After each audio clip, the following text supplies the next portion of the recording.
رسول الله مبارک خدای نشي جوړې الله تعالی د پیغمبرانو نوم بعض داسي لغزشونه معمولی کړی دي چې خلکو ته پته ولګي چې دا خدایان نه دي، دا تصرف کوونکي نه دي. رسول الله مبارک مشکل لګیا دی سجده سهو کوي، هغه د آدم علیه السلام الله تعالی د یوې میوې نه منع کړو، الله تعالی هغه ته ګناه ویلي. ځکه لوی سړی چې یوه غلطي وکړي نو بیا ګناه شمارلی شي چې اوهو ده ته وګوره. نو الله وایي وعصا آدم ربه فغوا. د عصا کلمې باقاعده ذکر کړي ده. لبید ابن العاصم ښځو او لوڼو په رسول الله جادو څنګه وکړو. د رسول الله مبارک یو خادم و، هغه حقیقت کې یهودي و، یهودیانو به بلا پیسې ورکولې او ورته وي چې د رسول الله مبارک د سر یا د ګیرې ویښته جمع کوه، د سر یا ګیرې ویښته جمع کوه، دومره پیسې به درکړو او مونږ ته یې راوړه. هغه څه ویښته جمع کړي وو هغه ته یې راوړله په منګس کې دغه کړه او په هغې جادو وکړو. رسول الله مبارک با اثر و. ام المؤمنین حضرت عائشہ رضی اللہ تعالیٰ عنہ فرمائی کہ رسول اللہ با یو کار کڑو اور رسول اللہ با ما دا کار نہ دے کڑے، رسول اللہ با یو کار نو کڑے، رسول اللہ با ما دا کار کڑے دے. طبیعت پیدا ہو سر بے درونو یا عورض دو فرشتے رالی، یو سر تکی ناستا یو اخپو مبارک ہوتا او یو فرشتہ د بلې نه تپوس کوي چې مل خطبو څه کیسه ده څه کیسه ده، او بله ورته وایي چې مطبوبون رسول الله باندې چا څه کړي دي، څه جادو پې شوی دی د هغې اثر پې دی. او بله ورته وایي چې من طبهو چا پې دا جادو کړی دی. او بله ورته وایي چې لبید ابن العاصم ویا جادو چرته دی، ویا یو کوئی کې دی، ډېرې اروان مختلف نامې د هغې ذکر دي، مولانا به د هغې تفصیل تاسو ته بیانوي. هغې کې کړی دی او د کاڼي لاندې ایښی دی. رسول الله مبارک راپاڅېد او صحابه ولېږل چې لاړ شئ او کوی ته او هغه شی راوباسئ چې راوویسته نو منګز وه، تاسو مونږ ورته ګومز وایو، دا ګیډه او سر چې پې منګزئ هغې کې دغه و، هغې کې باقاعده 11 غوټې ورکړې وي، هغې کې 11 غوټې وي. جادو باقاعده کېږي، جادو باقاعده کېږي. او قرآن سورہ بقره کې د هغې ذکر کړی دی وما کفر سلیمان ولکن الشیاطین کفروا. د دغه وجې د سعودي عرب مفتی چې زموږ د والد صاحب استاد هم شیخ عبدالعزیز بن عبدالله بن باز، هغه نه چا فتوا طلب کا چې جادوګر جادو زده کوي او جادو کوي نو د دې څه دغه دی، هغه ورته چې ضربة بالسیف، ضربة بالسیف. نو هلته سعودي عرب کې چې جادوګر ونیسي سټ ته پرې کوي، سټ ته باقاعده پرې کوي، ځکه دی فساد راولي د ښځې د خاوند مابین کې. نورې داسې ډېرې کیسې کوي. د والد صاحب یو ملګری و اسلم مولانا، خدای دې وبخښي د دې تا به کتلی د ممندو مدینه منوره کې ډېر پاک سړی و. هغه والد صاحب ته کیسه کوله، وی د شپې پاڅېدم ممندو کې داسې شاړې وې، ځمکه وه، قبرونه و، پاڅېدم بیټري را سره وه، قضای حاجت ته تلم، وی چې ومې کتل رڼا ښکارېده، وی ما یاره 2 بجې دي او دا څه کیسه ده رڼا ښکاري. نو وی 2 میله ټوپک را سره و، مې ډک کړو، لاړم، ډېر زړور وم.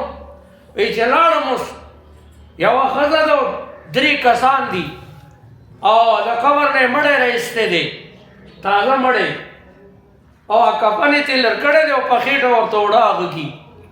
وی ما ورته دا څه کوئ په دې 2 میله مو ولم، وی دا څه جادو کوو داسې داسې، وی هلته نه مې اوس غلول.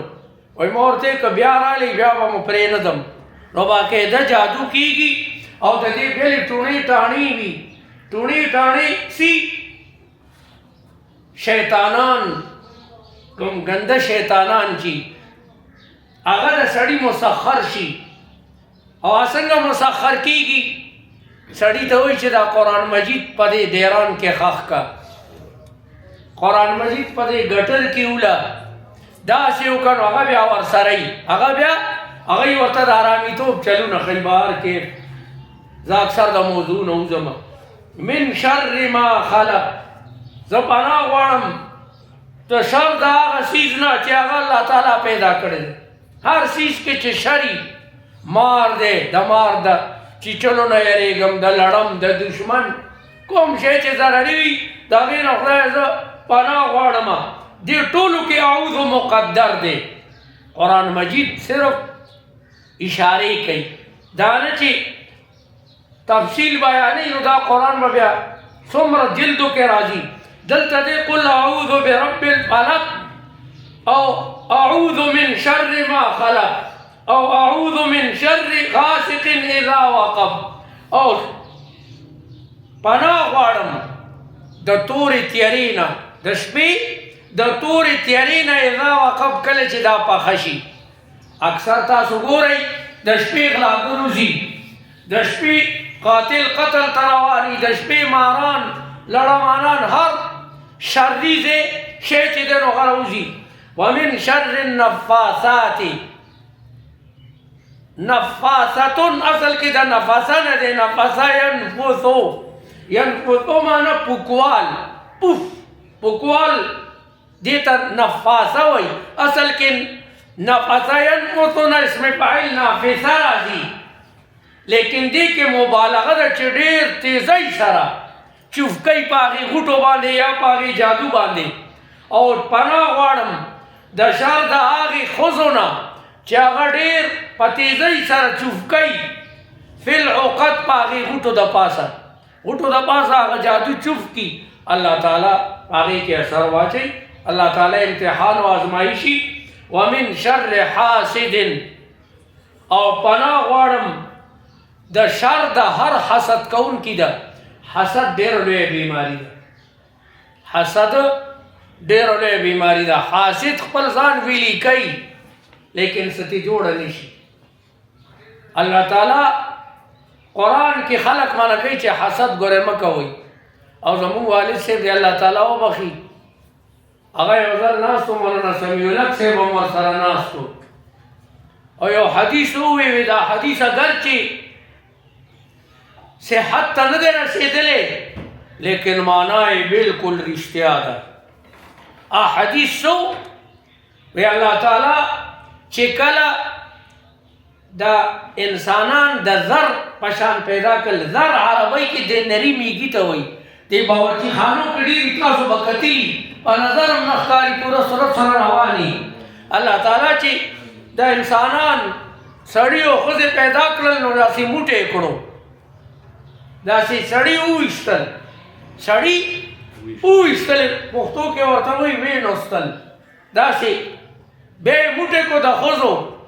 نو هغه یې ونوستل، نو چا پورې چې څومره ښځې ونښتې، چا یوه ښځه ونښته، چا پورې درې، چا پورې دوه. هغه حدیث دی لیکن معنا یې صحیح ده. څوک یو ښځه وکړي، څوک دوه ښځې وکړي، څوک چا ښځه مړه شي دویمه وکړي، بله یې مړه شي بله وکړي، هغه ورپورې نښتي. نو بیا الله تعالی خویونه تقسیمول، خویونه چې یاره دا به ښه وي، دا به خوشبخته وي، دا به مسکې کېږي، دا به دایي نه، دی به عبوسن قمطرېره وي، دی به دا وي، دا بیا یې خویونه وویشتل، خو خویونه یې موټی کو ویویشتل. چې کومو سړو ښځو پورې ونښتل هماغه خویونه هغې کې رالل. بیا یې د دې خرابو خویونو یو موټی کړو، هغه یې وویشتل. چې چا پورې لاړل ونښتل. نو سمیع الحق صاحب دی الله تعالی وبخي، والد صاحب ته ووایي داسې ښکاري چې هغه وخت هوا راله او ټول د شر او د مصیبت هغه څیزونه چې وو ټول جوړ پښتنو سره ونښتل. ځکه وایي دښمني په دی کې ده، بغض په دی کې دی، عداوت په دی کې دی، کینه په دی کې ده، چې کومه د زړو د مرض بیماري ده همدی کې ده. ورور به ښه شي بل ورور ورته پسخېږي چې دی ولې ښه شو. تر اوسه دا الګ الګ خبره باندې جګړې الګ الګ خبره باندې والد صاحب ډېر خندل ویره دا دې سمه خبره وکړه بیا خو حدیث کې څه چل شته دی بیا خو حدیث کې څه چل شته دی وایي خیر حسد شاعر وایي چې علا کل من بات لی حاسدا هغې سړي ته ووایه چې ټوله شپه یې ما سره په حسد کې تېره کړي دي ټوله شپه یې ما سره حسد کې تېره کړي ده ولې هغه ته ووایه اتدري وظالمه ته پوهېږي علی من اساءت الادب چې ته دا بېادبي چا سره کې ما سره چې تا ټوله شپه حسد کې تېره کړي ده نو په دې ځان پوه کړه چې ته دا حسد کې چا سره اساءت علی الله فی حکمه ته الله تعالی په حکم باندې اعتراض کې هغې سره حسد کې الله ما ته مال راکړی او ته ما سره حسد کې الله ما ته علم راکړی دی الله ما ته ښایست راکړی دی دا یې راکړي دي دا ته لګې ما سره دا خو ما ته الله راکړي دي تو خو الله سره جګړه کې د الله تعالی په رضا باندې ته راضي نه اسأت علی الله فی حکمه لأنک لم ترض لی ما وهب ځکه ته په دې راضي نه چې الله ما ته څه راکړي دي نو دا حسد چې دی دا اصل کې الله سره دشمني ده او چې څوک الله سره دشمني کوي هغه د خپل ځان بندوبست وکړي بسم الله الرحمن الرحیم قل اعوذ برب الناس ووایا اے پیغمبره اعوذ زه پناه نیسم برب الناس په پروردګار د خلقو ملک الناس چې بادشاه د خلقو دی ملک الناس د یو قرائت تقویت بالقرات سرم کیږي البته بعض قراء ویلي دي ملک یوم الدین نو د هغې استشهاد دلته وشو ملک الناس چې بادشاه دی د خلقو او چا چې مالک یوم الدین ویلي دی د هغې تقویت هم شته دی قل اللهم مالک الملک تؤتي الملک من تشاء وتنزع الملک ممن تشاء اله الناس ته د خلقو معبود یې تا نه بغیر بل رب معبود نشتا من شر الوسواس الخناس زه پناه غواړم د شر د هغې وسوسې اچونکي نه چې هغه پټېږي خناس خنس معنا حدیث کې م راځي چې یو شیطان د سړي په دې زړه باندې خړتم لګولی او چې اعوذ بالله وایي خنسه هغه لاړ شي وتښتي پټ شي الذي هغه شیطان او ابلیس او دا نه چې صرف د شیطانانو شیطان نه شیاطین الانس والجن جن شیطانان په جناتو کې دي او په انسانانو کې دي د یو سړي ملګری خراب دی هغه شیطانی کارونه کوي نو شیطان بېغمه ځان ته بالغي کوي هغه لږ خوب او آرام کوي او زما ضرور انسان چې دی دی زما کار کوي نو داسې ځان څه ته کړو نو هغه لګیا دی صحبت صالح تورا صالح کند و صحبت طالح تورا طالح کند من شر الوسواس الخناس الذي آغا شیطان یوسوس چې هغه وسوسه چې خطرات فی صدور الناس تخلق پسینو کی من الجنة هغه د هغې تفصیل هم راغی برابره خبره ده چې هغه شیطان د جناتو نه او که د انسانانو نه بس دومره ډېر دا خو ډېر دا خو که زه تفصیل کوم نو لس ورځې به پرې لګي او زمونږ بل ځای کې پروګرام هم دی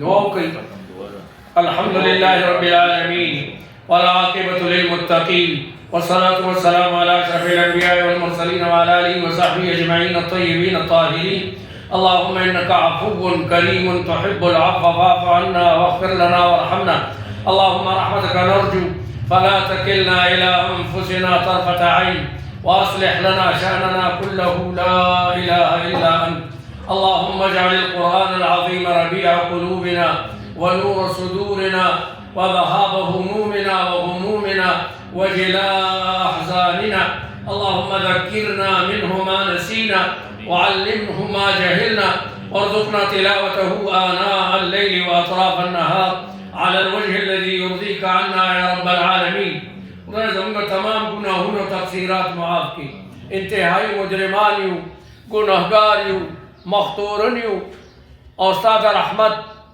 دریابونه په جوش کې دي او دا د قرآن مجید ستا د کلام الله ختم شو. خدایه زموږ تمام تقصیرات او ګناهونه معاف کړي، د دارینو خوشحالۍ او سعادتونه مو نصیبه کړي.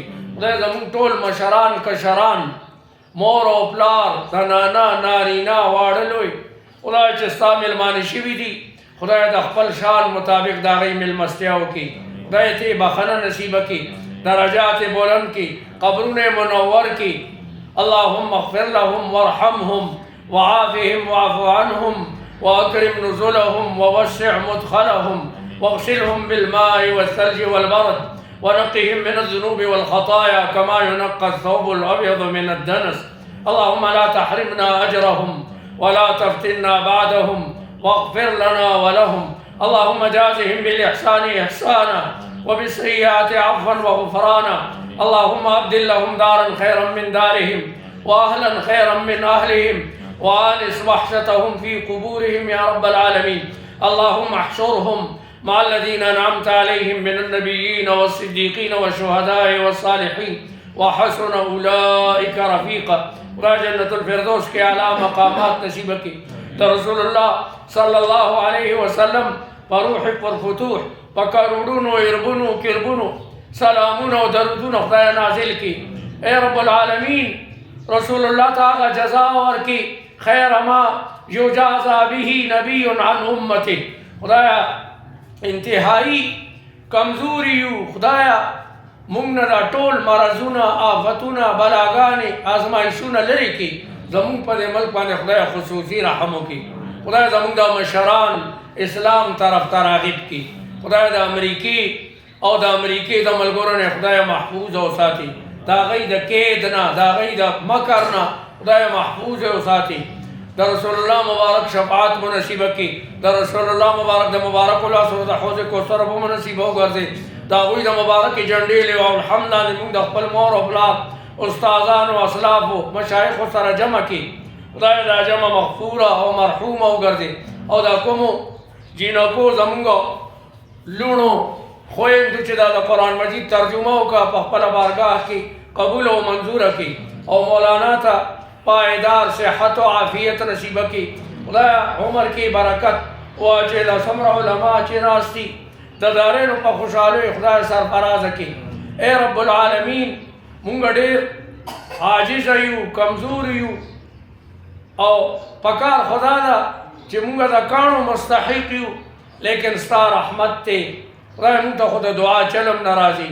ستا رحمتونه دي، ستا رحمت ډېر وسیع دی. په خپل رحم او کرم او په رحمت باندې زمونږ ټول ګناهونه معاف کړي. او دا څومره زمونږ لوڼه دي خویندې دي خدای دوی ته صحت او عافیت نصیبه کړي. صحت او عافیت نصیبه کړي او په دې کلي باندې خصوصي رحم وکړي. خدای زمونږ په زړونو کې واچي چې مونږ خپلې لوڼه او خپل بچي دغه د قرآن مجید درسونو ته راولو. زما عزتمندو دا ګوره ډېر لوی سعادت دی. او دا په مال او دولت او په موټو نه کېږي.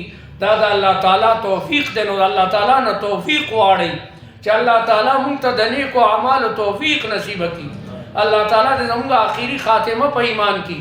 الله مو دې د ایمان د زوال نه وساتي. الله مو دې د ایمان د زوال نه وساتي. الله تعالی دې د دنیا دا کارونه زموږ د غیبه نه پوره کړي. خدای زموږ په حال باندې رحم وکړي. زموږ په ملک باندې رحم وکړي. او کوم کسان چې ناجوړه دي، بیماره دي، که په کورونو کې دي، اسپتالونو کې دي، خدای خپله شفای لیاړې وګرځي. خدای د ډاکټرانو او د اسپتالونو د احتیاج نه بچو ساتي. د دارینو خوشحالیانې د ټولو نصیبه کړي. خدایا د جهنم د اور نه مو محفوظ او ساتي. خدای د زنکدن د سختو نه مو محفوظ او ساتي. د عذاب قبر نه مو بچو ساتي. د قیامت او د میدان محشر د رسوایۍ نه مو محفوظ او ساتي. نیک اعمال مو نصیبه کړي. د غلطو چارو نه مو خدای لاسونه ونیسي. ربنا لك الحمد كله ولك الشكر كله علانيته وسره. اللهم إنا نسألك بأسمائك الحسنى وصفاتك العلى أن تغفر لنا أجمعين برحمتك يا أرحم الراحمين. اللهم تقبل منا إنك أنت السميع العليم وتب علينا إنك أنت التواب الرحيم. ربنا ظلمنا أنفسنا وإن لم تغفر لنا وترحمنا لنكونن من الخاسرين. اللهم اغفر لوالدينا ووالدي والدينا، اللهم اغفر لهم وارحمهم، اللهم رب ارحمهم كما ربونا صغارا، اللهم ارحمهم كما ربونا صغارا برحمتك يا أرحم الراحمين. ربنا آتنا في الدنيا حسنة وفي الآخرة حسنة وقنا عذاب النار وادخلنا الجنة مع الأبرار يا عزيز يا غفار يا رب العالمين. هنيئا لكم ختم القرآن الكريم، وآخر دعوانا الحمد لله رب العالمين.